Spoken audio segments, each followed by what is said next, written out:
The clock read 11:30 p.m. In the sprawling, minimalist penthouse overlooking the glittering heart of Seoul, John Park sat in a silence so complete it was a physical presence. The only light came from the city itself, a breathtaking panorama of neon Hangul, sleek skyscrapers, and the winding, dark ribbon of the Han River 60 floors below. It was a kingdom he commanded, yet from which he felt utterly disconnected. He was a statue carved from shadow and tension. Dressed in black trousers and a shirt unbuttoned at the throat, the intricate, dark tattoos that swept across his chest and down his arms were just visible in the ambient glow. They were a history written in ink, a story of survival, power, and pain. To the world, he was the feared jockey of the Park Syndicate, a man whose name could silence a room or end a life. His control was absolute, his ruthlessness legendary. But tonight, every ounce of that fearsome focus was narrowed to a single, infuriating point. The empty space where his housekeeper should be. Where was she? His jaw ached from being clenched. For the third Wednesday in a row, Amanda Matthew was late. Not technically, her duties ended hours ago, but in the unspoken, volatile rhythm that had developed between them, she was late for him. For the electric, unbearable moment when she would walk through that door and the entire atmosphere of his sterile fortress would change. He checked his Patek Philippe for the 5th time. His mind, a weapon usually strategizing mergers and territorial disputes, conjured useless, agonizing images. Was she smiling at someone else? Was some fool at her night class offering to walk her to the bus stop? The jealousy was a live wire in his gut, hot and shameful. He'd spent 5 years building an empire on cold logic, burying the part of him that could feel this deeply after a past betrayal had nearly destroyed him. Amanda, with her quiet dignity and unwavering eyes, had dismantled that safety without even trying. The soft, definitive ding of the private elevator pierced the silence. John didn't move. He became part of the darkness, his eyes fixed on the entryway, a predator in his den. The door opened. Amanda stepped inside, a silhouette of graceful efficiency against the hallway light. She was shrugging out of a simple tan coat, her attention on her phone. She looked preoccupied, thoughtful, beautiful. The sight of her, safe and in his space, sent a violent wave of relief through him, which immediately crystallized into sharper, more possessive anger. She took 3 steps before she felt it, the charged, heavy pressure of his gaze. She froze, then slowly turned. Their eyes met across the vast, opulent room. Coming home at this hour, Amanda. His voice was low, a blade wrapped in velvet, but it vibrated with a tension that betrayed him. Amanda's posture straightened, her professional mask sliding into place, though he saw the quick flutter of her pulse at the base of her throat.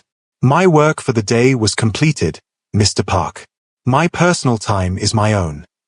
He rose then, a slow, deliberate uncoiling of his powerful frame. He seemed to grow, to fill the space between them as he crossed the room, his footsteps silent on the polished marble.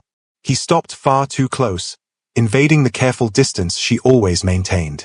The scent of her, honey, soap, and night air, clashed with his own of expensive cologne and repressed fury. I asked you a question, he murmured, his dark eyes scanning her face, looking for secrets. Where were you? The library, she said, holding his gaze. Studying. A bitter smile touched his lips. The library. Every Wednesday. Every Friday. He leaned in, his voice dropping to a conspiratorial, dangerous whisper. Do you think I don't notice? Do you think I don't have people who could tell me exactly what page you're reading? The threat hung in the air. Amanda's eyes flashed, not with fear, but with a fiery indignation that thrilled him even as it enraged him. I am your employee, Mr. Park. Not your prisoner. Not your property. The word property struck a chord. He wanted her to be his, in every way, and the desperation of that want terrified him. His control was slipping. He saw the defiance in her, the unbroken spirit that had endured poverty and loss, and he wanted to crush it and worship it in the same breath. Before he could speak, his personal phone buzzed on the table, a specific, urgent tone. Brandy, his second in command. Duty called, a stark reminder of the violent world that was his reality. The interruption was a cold slap. He glanced at the phone, then back at her, his internal war raging. The Mafia boss warred with the man. "This isn't over," he stated, his voice once more the cold, impenetrable steel of the syndicate leader. He grabbed his phone and jacket, his gaze pinning her to the spot. "Do not leave. We will finish this conversation when I return." He turned and strode out, the door closing with a heavy finality. Amanda stood alone, the phantom heat of his anger and something else, something raw and hungry, lingering in the air around her. She let out a shaky breath, her hand tightening around the strap of her bag, knowing the storm had only just been delayed. The heavy door clicked shut, sealing Amanda in the vast, silent tomb of luxury. The air still vibrated with John's unspoken accusations.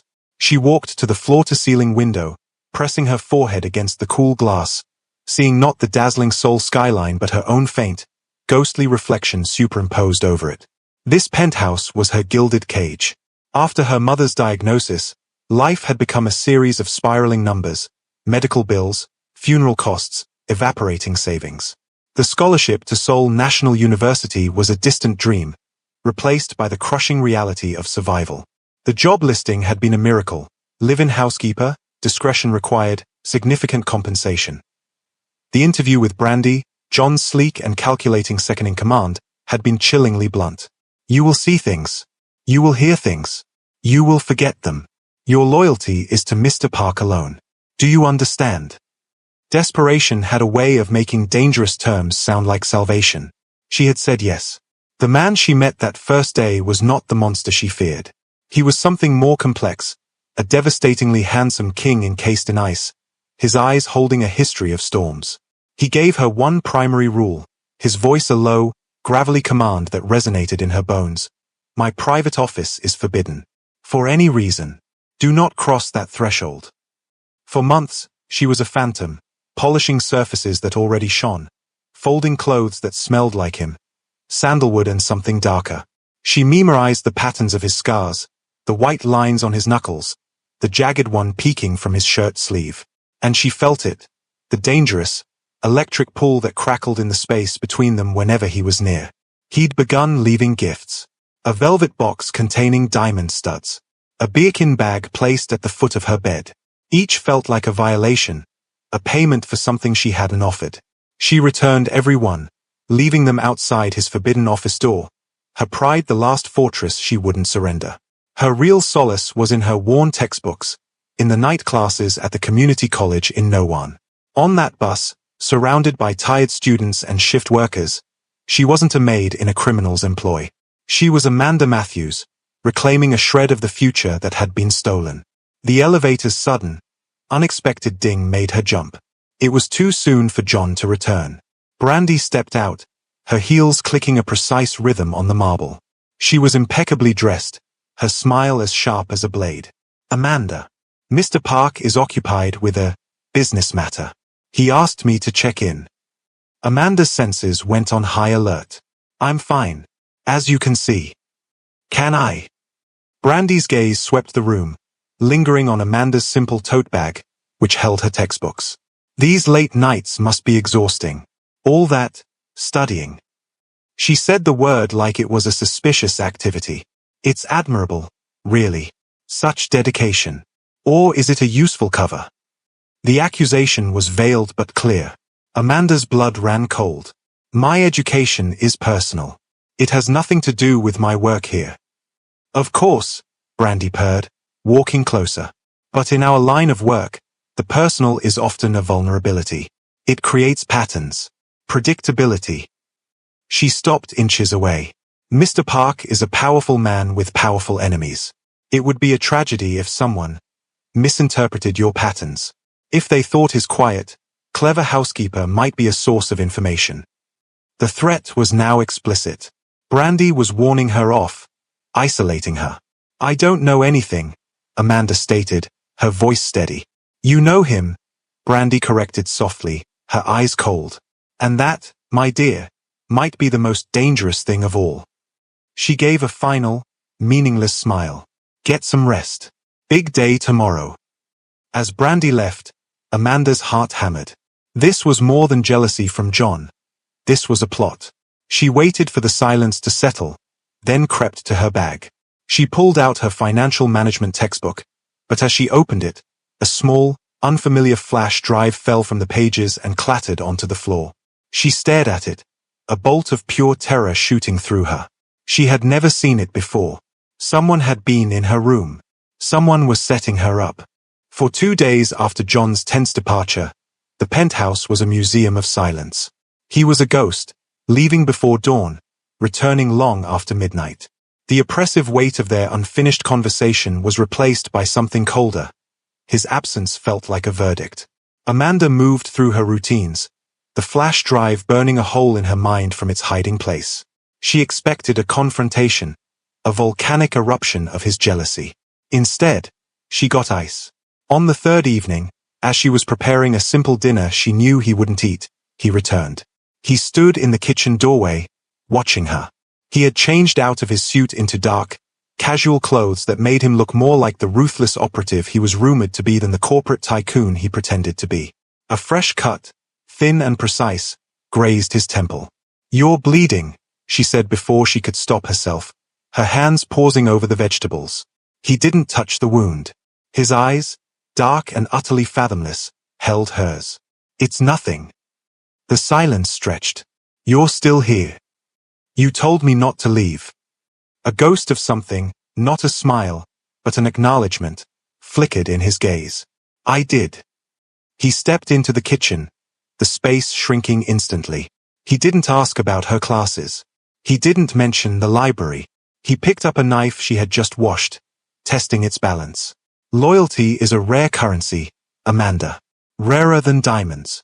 It's bought with blood, or fear, or respect," she ventured, her voice quiet. He set the knife down with a soft click. "Respect is earned, and easily broken." He finally looked at her, really looked, and she saw the conflict raging behind his controlled exterior. The man who was moved by her textbook warred with the boss who had been forged in betrayal. "My world isn't one of textbooks and night buses. It's one where kindness is a weakness and trust is a weapon turned against you." "You think I'm a weapon?" she whispered. "I think," he said, stepping so close she could see the faint, healed scar beneath the stubble on his jaw, "that you are the most confusing thing that has ever walked into my life." His confession hung in the air, vulnerable and dangerous. The moment was shattered by the buzz of his secured phone. He glanced at it, and his entire demeanor hardened back into impenetrable stone. "I have to go." "John," she said, using his name again, a plea. He paused at the threshold. "Brandy is reviewing some security discrepancies from the penthouse systems. She may have questions for you tomorrow. Answer them." The order was clear, but his eyes held a silent, tortured warning. "Be careful." After he left, the emptiness was louder than before. Security discrepancies. The flash drive. Brandy was making her move, not with a dramatic frame-up, but with a slow, administrative poison, auditing the digital footprint of the penthouse. She was creating a context for the evidence she would plant. Amanda knew then that waiting was suicide. Brandy's questions would be traps. She needed her own evidence, her own leverage. It wasn't enough to have her attendance records. She needed to understand why. That night, long after the city's hum had settled into a deeper register, Amanda stood before the one place that was forbidden, the door to John's private office. Her heart was a frantic drum against her ribs. Brandy's plot was woven here, in the heart of his power. The truth was here. Her hand rose, hovering over the keypad. She had seen him enter the code once, his body blocking the view but his fingers moving in a distinct pattern. 4 taps. A birth date? She took a steadying breath and punched in the only date that felt sacred enough. 0427. The lock gave a soft, hydraulic hiss and disengaged. The door drifted open an inch, revealing darkness within. She had crossed the line. There was no going back. The hiss of the unlocking door was the loudest sound Amanda had ever heard. She stood frozen on the threshold, the inky darkness of John's private office yawning before her. The air that wafted out was different, colder, smelling of old leather, expensive paper, and him. She slipped inside, the door clicking shut behind her, sealing her in the lion's den. A single command from the voice-activated system would turn on the lights, so she used the faint glow from her phone, illuminating a path through the room. It was less an office and more a command center. One entire wall was a seamless bank of dark monitors. A monolithic desk of polished black wood stood in the center, utterly clean save for a single, framed photograph face down. Her pulse hammered in her ears. She wasn't here to steal. She was here to understand. She moved to the computer terminal. The same code, 0427, granted her access.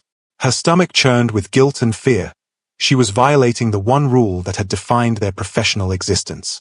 She bypassed the main drives, searching for the audit logs Brandy would be fabricating.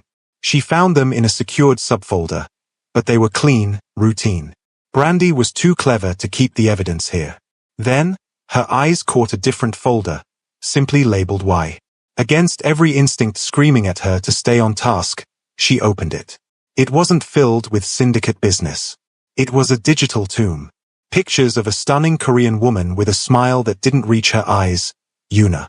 News articles about a merger between two powerful families. And then, a scanned, handwritten note. The ink blurred in places. Tonight, at the wedding pavilion. He trusts me. It will be finished. Amanda's hand flew to her mouth. This was the betrayal. The engagement that had been a trap. John had discovered it. The file timestamps showed, mere hours before the ceremony. The subsequent police report, heavily redacted, detailed an armed incident at the venue. John's injuries were listed. The scars she'd seen glimpses of had a name, a date, a face. This was the wound Brandy was prodding. This was why a late-night library trip could morph, in his traumatized mind, into a conspiracy. A soft creak from the penthouse's main living area snapped her head up. Someone was here. Panic, sharp and metallic, flooded her mouth. She closed the files, wiped the login history as best she could, and ducked behind the massive desk just as the office door whispered open. Through the narrow gap between the desk and the floor, she saw a pair of sleek, feminine dress shoes stop just inside the room. Brandy. Amanda held her breath, her body coiled tight. She watched as Brandy moved with practiced efficiency, not to the computer, but to a small vent panel beneath the window. She pried it open with a tool from her pocket, retrieved a small, duplicate black flash drive, and slotted it into a hidden port inside the duct. She then placed an identical drive into the pocket of her blazer. The frame-up was happening in real time. Brandy was planting the physical evidence of treason in John's own sanctum, while carrying the discovered duplicate to present to him. As Brandy turned to leave, her phone lit up her face in the dark. She spoke in a hushed, urgent whisper. It's done. The drive is in his system, linked to the Matthews girl. He'll find it during the audit tomorrow. No, he's still soft. He looks at her and he sees a ghost. It makes him weak. Once he condemns her, the syndicate will see his judgment is compromised. The vote for new leadership will follow. Be ready in Philadelphia. The call ended. Brandy smoothed her jacket and left, the door closing behind her. Amanda remained behind the desk for a full 5 minutes, trembling. She had the truth. She had heard the conspiracy. But she was a housekeeper who had broken into her boss's office. Her word against Brandy's was nothing. She needed the drive. Crawling out, she went to the vent. The drive was there, plugged into a hidden terminal. If she took it, Brandy would know someone was on to her. If she left it, John would find it and believe the lie. Her fingers hovered over the cold metal. Then, she made a choice. She pulled out her phone, not to take the drive, but to take a photo, a time-stamped, geotagged picture of the drive in the vent, with Brandy's partial reflection caught in the polished surface of the desk. It was a piece of the puzzle, but not enough. She needed more. And as she turned to sneak back out, her foot caught the leg of a side table. A heavy, crystal decanter wobbled with a clear, resonant ping that echoed like a gunshot in the silent room. From the hallway outside, the footsteps that had been fading away suddenly stopped. The crystal ping seemed to hang in the air forever. Amanda froze, her blood turning to ice. In the perfect silence of the penthouse, the sound was a cannon shot. The footsteps in the hall didn't just stop, they reversed. They were slow, deliberate, coming back toward the office. There was no time to hide the phone, no time to close the vent. Heart hammering against her ribs, she did the only thing she could think of. She grabbed the heavy textbook from her bag, which she'd brought in with her, and stood up from behind the desk just as the office door opened. It wasn't Brandy. It was John. He filled the doorway, his expression shifting from alert suspicion to stunned, volcanic disbelief. His eyes scanned the scene, her in his forbidden space, the vent panel slightly ajar, the glow of the hidden terminal inside it casting a faint light on her guilty face. "What," he said, the word lethally quiet, "are you doing in here?" All of Amanda's prepared defenses vanished. The raw hurt in his eyes, the betrayal that was so much more personal than business, stole her breath. This wasn't about syndicate rules. This was about the one line she had promised never to cross. "John, I can explain." "You can explain." He took a step into the room, and the air crackled with a dangerous new energy. It wasn't just anger. It was pain. "You can explain why you're in the one place I forbade you? Why you're lurking in the dark?" His gaze flicked to the vent. "What did you take?" "I didn't take anything," she insisted, her voice trembling. "I came to find proof." "Proof of what?" he snarled, closing the distance. He was close enough now that she could see the furious pulse in his throat, smell the night air and leather on him. "Proof that I'm a monster? Proof to sell to my enemies? Proof that Brandy is setting me up?" The words burst out of her, desperate and loud in the confined space. John went perfectly still. For a moment, the only sound was their ragged breathing. "Brandy," he repeated, his voice dangerously flat. "My second in command. Who has been loyal for a decade. You expect me to believe that?" "Yes." Amanda thrust her phone toward him, her hand shaking. The time-stamped photo was still on the screen. "Look. The vent. She planted a drive in there tonight. She's framing me to make you look weak, to take over." John took the phone, his eyes scanning the image. She saw the conflict raging in him. The boss who saw a fabricated image. The man who saw the desperation in her eyes. He looked from the phone to her face, his own a mask of torment.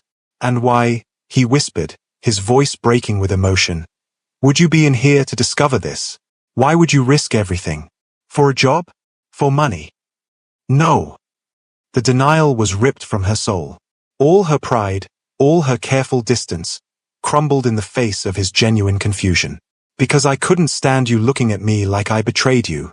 Because when you left the other night, I felt like I was losing something I never even had." The confession hung between them, naked and true. John stared at her, his harsh expression softening into one of stunned vulnerability. The armor of the Mafia boss cracked, revealing the wounded man beneath. He reached out, not in anger, but as if to touch her face, his fingers hovering just inches from her skin. The moment was shattered by the blaring ring of his secure line on the desk. The caller ID flashed, Brandy. The spell broke. John's hand dropped. The shutters came down over his eyes, but they were less certain now, filled with a new, agonizing doubt. He looked at the phone, then back at Amanda, her truth and Brandy's lie warring inside him. He answered the phone, his voice a controlled rasp. "Brandy." He listened, his eyes never leaving Amanda's. "Yes. I'm in the office now." A pause. His jaw tightened. "I see. Bring the audit findings to me. Immediately." He ended the call. The decision was upon him. He took a step closer to Amanda, his gaze intense, searching. "She says the audit found a data trail. That it leads here, to this room, and to you." He leaned in, his whisper a mix of threat and desperate plea. "You have until she walks through that door to make me believe you. Not with a photo. Make me believe." John's command was a threadbare bridge over a canyon of distrust. "Make me believe you." The distance between them was only a foot of charged air. Amanda saw it in his eyes, not the cold certainty of a boss pronouncing judgment, but the raw, vulnerable hope of a man who had been betrayed before and was terrified of feeling it again. He was giving her a chance. He was asking for one. She didn't reach for the phone with the photo. She didn't point to the vent. Instead, she held his gaze, letting him see every ounce of her fear and her truth. "You want proof that isn't a file? Look at me. Look at what I want." Her voice was a soft, trembling thread in the dark room. "Do you think I spent nights on a bus to a community college, clinging to textbooks my mother could barely afford, just to play a long game against a man like you? I wanted a future. A real one. Not one bought with your diamonds or secured by your fear. She took a half step closer, invading the space he had dominated. The proof is that I returned every gift. The proof is that I stayed in this gilded cage when I could have run. Because somewhere between your cold commands and the way you look at the city like it's a prison you built for yourself, I saw a man worth staying for, even if he couldn't see it himself. John's breath caught. Her words weren't a defense. They were an invasion. They bypassed the walls around his heart and struck the lonely core of him. Brandy's proof will be perfect, Amanda continued, her eyes glistening. It will make sense. My proof doesn't make sense. It's messy. It's a woman falling for the most dangerous man in Seoul while trying to remember she's more than his maid. What sounds more like the truth to you, John? A perfect lie, or an imperfect one? The elevator dinged in the distance. Brandy was here. A war raged across John's face.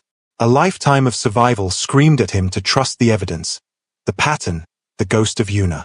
But his heart, so long silenced, thudded a single, rebellious beat for the woman standing before him, offering him not obedience, but her unvarnished soul. He made a choice. In one fluid motion, he grabbed Amanda's hand. His touch was electric, firm, and final. He pulled her toward the vent. Show me. Quickly. Her heart soared even as panic spiked. She pointed to the slightly open panel. In there, a drive, connected to a hidden port. She put it there less than 10 minutes ago. John didn't hesitate. He pried the panel fully open, saw the sleek black device blinking with a tiny red light. He didn't remove it. He pulled out his own phone, took several rapid pictures and a video, documenting its location in the infrastructure of his office. The main penthouse door opened. Brandy's crisp footsteps approached down the hall. John turned back to Amanda. There was no time. He did the only thing he could think of to sell the scene. He wrapped one arm around her waist, pulling her firmly against him, and with his other hand, he gently tipped her chin up. His dark eyes held hers, a silent question and an apology. Then he lowered his mouth to hers. It was not a gentle kiss. It was a claiming, a confession, and a desperate performance all at once. It was heat and shock and 1,000 unsaid things finally speaking. Amanda melted into it, her hands coming up to clutch his shirt, the textbook falling forgotten to the floor. In that moment, every lie, every danger, fell away. There was only the shocking rightness of his mouth on hers, the feel of his tattoos under her fingertips, the low groan that vibrated from his chest into hers. The office door opened. They broke apart, both breathing raggedly. Brandy stood frozen in the doorway, a tablet in her hand, her cold composure shattered into pure, unguarded shock. John kept his arm around Amanda's waist, holding her close to his side. His voice was rough, but his gaze on Brandy was arctic. You're interrupting, Brandy. Brandy's eyes darted from John's possessive hold to Amanda's flushed face, to the fallen textbook, and finally to the open vent panel behind them. Her carefully constructed narrative of a traitress maid crumbled in the face of a far more dangerous story, a boss in love. She recovered quickly, a tight smile stretching her lips. My apologies, John. The audit results, they're quite urgent. She held up the tablet, her eyes glinting with a new, calculated malice. They show a data breach, originating from this room. Tonight. She looked directly at Amanda, the smile turning venomous. I'm afraid your distraction has a very specific digital fingerprint. One that leads straight to the Kim Jae gang. The trap was still sprung, but the game had irrevocably changed. The air in the office, still warm from the shock of the kiss, turned to frost. Brandy held the tablet aloft like a prosecutor presenting incontrovertible evidence. The digital fingerprint, the link to the rival Kim Jae gang. It was the final, perfect piece of her frame. Amanda felt John's arm tighten around her waist, a possessive anchor. He didn't look at the tablet. His gaze remained locked on Brandy, but the quality of his attention had shifted. The conflict was gone. Seeing her shock, her quick recalculation, had been the final proof he needed. This wasn't about evidence. It was about the source. A data breach, John repeated, his voice deceptively calm. He gently disentangled himself from Amanda, taking a deliberate step toward Brandy. From this room. Tonight.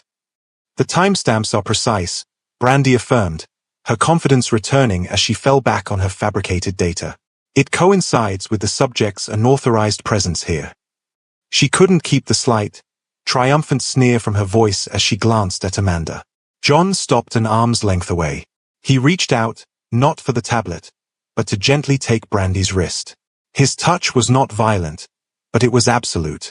"Show me the originating terminal ID," he said softly. A flicker of uncertainty crossed Brandy's face. "It's in the summary, John. The main system terminal." She tried to gesture with the tablet. "The ID, Brandy." His voice dropped, a quiet rumble of impending storm. "Read it to me." The command brooked no refusal. Swallowing, Brandy looked down, scrolling with her free hand. It's terminal signature Alpha 7. The primary desk unit. John nodded slowly. Then, still holding her wrist, he turned and pointed with his other hand to the open vent. "And that? The secondary maintenance terminal in the climate control duct. The one with the active, physical data drive plugged into it right now. What is its signature?" Brandy's face went ashen. She hadn't expected him to know. Her eyes widened in pure, undiluted fear.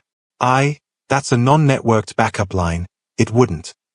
"Omega-3, John stated, cutting her off. His fingers tightened on her wrist. "The drive you planted, Brandy. The one broadcasting a Kim J signal right now. The one whose physical location I have documented in photos and video on my phone." He leaned in, his whisper terrifying in its intimacy. "You tried to use my past to poison my future. You tried to take from me the only real thing I've found in 5 years." He released her wrist as if she were contaminated. "Alpha 7, he said, his voice now ringing with clear authority through the room. "Run a diagnostic. Now." A male voice, belonging to a tech specialist evidently on standby, came through the tablet speaker. "Running. Boss. Terminal Alpha 7 has been in hibernation mode since 10 p.m. No data outflows. Zero activity." The silence was absolute. The lie was undone. John looked at Amanda, his eyes holding a universe of apology and awe. She had been telling the truth. Her proof was her stubborn heart, and it had been enough. He turned his deadly focus back to Brandy. "You're finished." Panic ignited in Brandy's eyes. The cold strategist vanished, replaced by a cornered animal. In a flash of movement, she dropped the tablet and drew a small, ceramic pistol from a hidden holster at her back. But she didn't aim at John. She swung it toward Amanda. "If I'm finished, then your precious future dies with me." Time slowed. John moved, but he was a step too far away. Amanda didn't freeze. Driven by a survival instinct forged in hardship, she didn't cower. She grabbed the only thing within reach, the heavy crystal decanter that had almost betrayed her earlier. With a cry of pure defiance, she hurled it. It wasn't a perfect shot. It didn't strike Brandy's head, but it smashed into her outstretched arm. The gun fired, the bullet ricocheting off the steel door frame with a deafening spang. The decanter shattered, soaking Brandy in liquor and stunning her. It was the split second John needed. He closed the distance, his movement a blur of lethal grace. He disarmed her with a brutal twist of her wrist, the gun clattering away, and in the same motion, he slammed her against the wall, his forearm against her throat. Breathless, Amanda stared at the scene. John, a portrait of controlled fury pinning his former lieutenant, the shattered crystal at their feet. The immediate threat was over, but the emotional battlefield was just beginning. John's eyes found Amanda over Brandy's shoulder. In them, she saw the last of his walls crumble, not into weakness, but into a terrifying, beautiful clarity. The danger was still real, but in that look, he promised her something more powerful than safety. He promised her everything. Thanks for watching. If you enjoyed this story, don't forget to like, share, and subscribe for more episodes. We'd love to hear from you. Comment below and let us know where you're watching from. Stay tuned for more thrilling, romantic stories coming your way. See you in the next one.